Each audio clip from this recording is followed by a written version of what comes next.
Politicos mid day news express. నేను మీ రాణి నాయుడు. ఈ రోజు ఇప్పటి వరకు ఉన్న అప్డేట్స్ ఏంటో ఈ బులెటిన్ లో చూద్దాం. ఆంధ్రప్రదేశ్లో రామరాజ్య స్థాపనే తన కోరిక అని సీఎం చంద్రబాబు అన్నారు. ఒంటిమిట్ట కోదండరాముని కళ్యాణోత్సవంలో సతీ సమేతంగా పాల్గొని ఆయన మాట్లాడారు. ఒంటిమిట్టలో టెంపుల్ టూరిజం అభివృద్ధి చేసి టూరిజం హబ్ గా మార్చుతామని చెప్పారు. తిరుమలలో లాగా ఇక్కడ కూడా నిత్య అన్నదానం నిర్వహించాలని టీటీడీ బోర్డును కోరారు.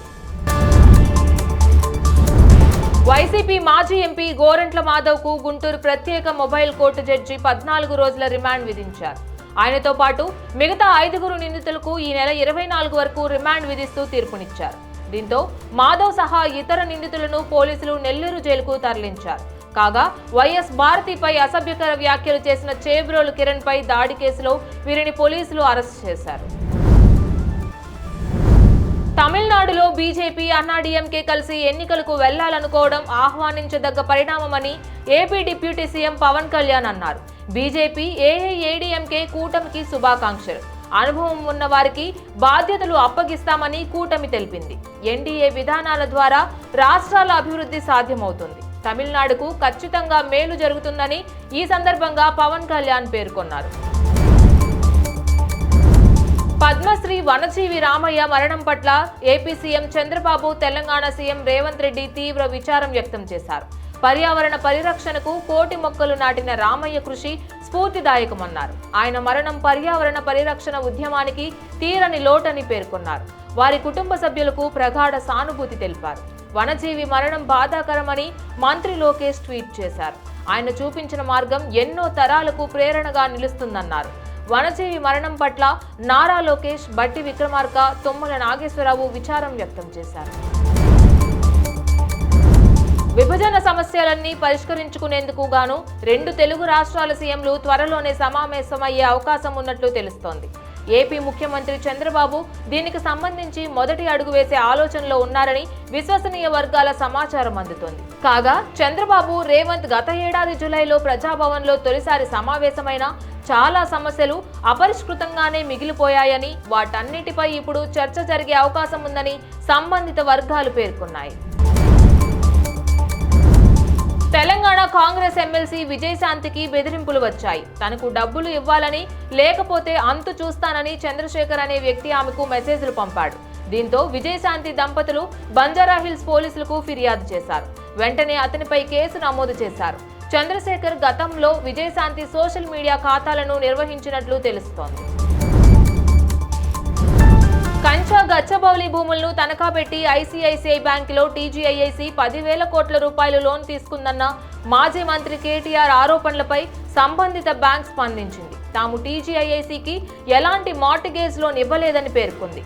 బాండ్ నిధుల స్వీకరణ, వడ్డీ చెల్లింపులకు సంబంధించి తాము కేవలం అకౌంట్ బ్యాంకుగానే వ్యవహరించామని, టీజీఐఐసీ తమ వద్ద భూమిని తనఖా పెట్టలేదని స్పష్టం చేసింది.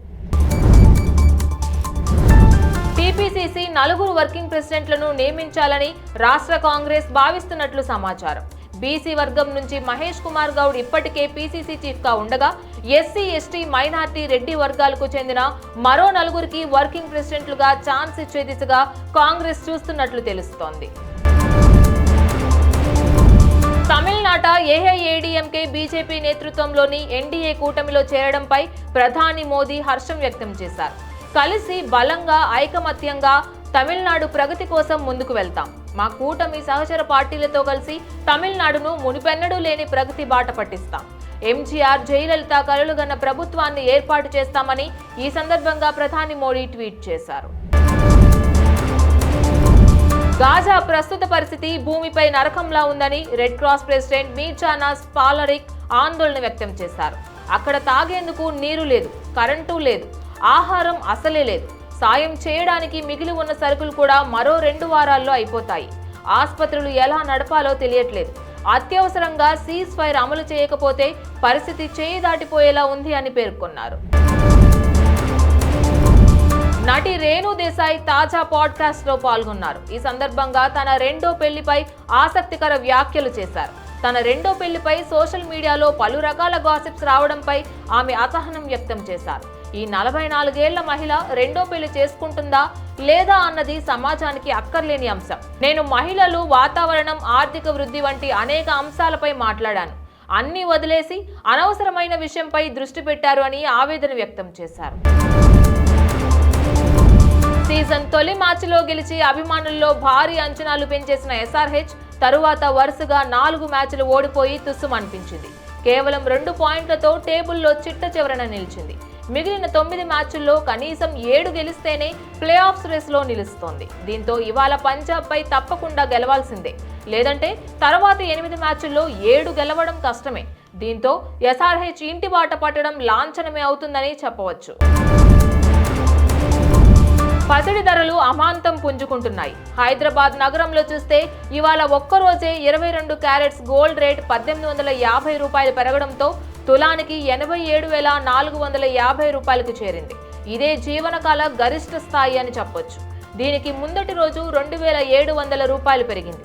దానికి ముందు 650 రూపాయలు ఎగబాకింది. ఇలా 3 రోజుల్లో 5,200 పెరిగింది. ఇదే 24 క్యారెట్ల ప్యూర్ గోల్డ్ రేటు తులానికి ఒక్కరోజే 2,020 రూపాయలు పెరిగి 95,400 రూపాయల వద్ద ఉంది. ఇక్కడ 3 రోజుల వ్యవధిలో 5,670 రూపాయలు పెరిగింది. బంగారం ధరలు బాటలోనే వెండి రేట్లు కూడా పుంజుకుంటున్నాయి. తాజాగా 1000 రూపాయలు పెరగడంతో కేజీ వెండి ధర 1,80,000 రూపాయల వరకు చేరింది. ఇవి బులెటిన్ అప్డేట్స్. ఇక మరిన్ని అప్డేట్స్ కోసం keep watching Politicos media. Please subscribe to the channel and download the Politicos app from the links in the description.